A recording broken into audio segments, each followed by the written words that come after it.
Yeah, I knew Kuminga was going to be upset. And look, if I were him, I'd be upset too. I would. He made it known after the Denver game in Christmas that he was not super happy.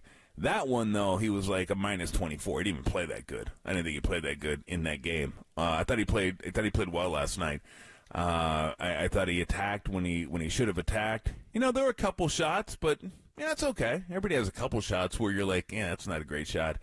But I think he's getting better with that. So yeah, I would be upset if I were him.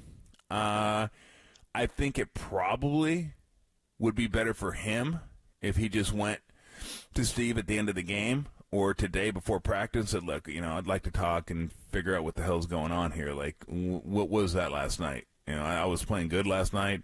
Why didn't I get back in the game? It's about like 4-minute mark, I think. Because Steve said normal rotation, he would have come back in with about 6 minutes left to go in the game. But at that point, you're up 16.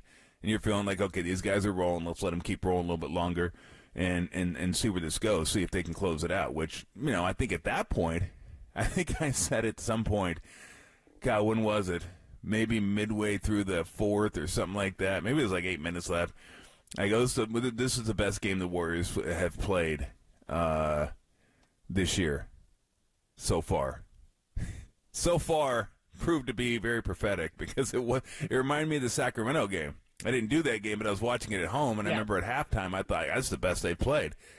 Clay was rolling, Wiggins was rolling. I go, God, these guys look good. And then, and they looked great last night through 3.5 quarters, and then it all fell apart. So I guess the big question is now, what are they going to do with Kuminga? Yeah, reports are that he's dissatisfied, doesn't think Steve can get the best out of him.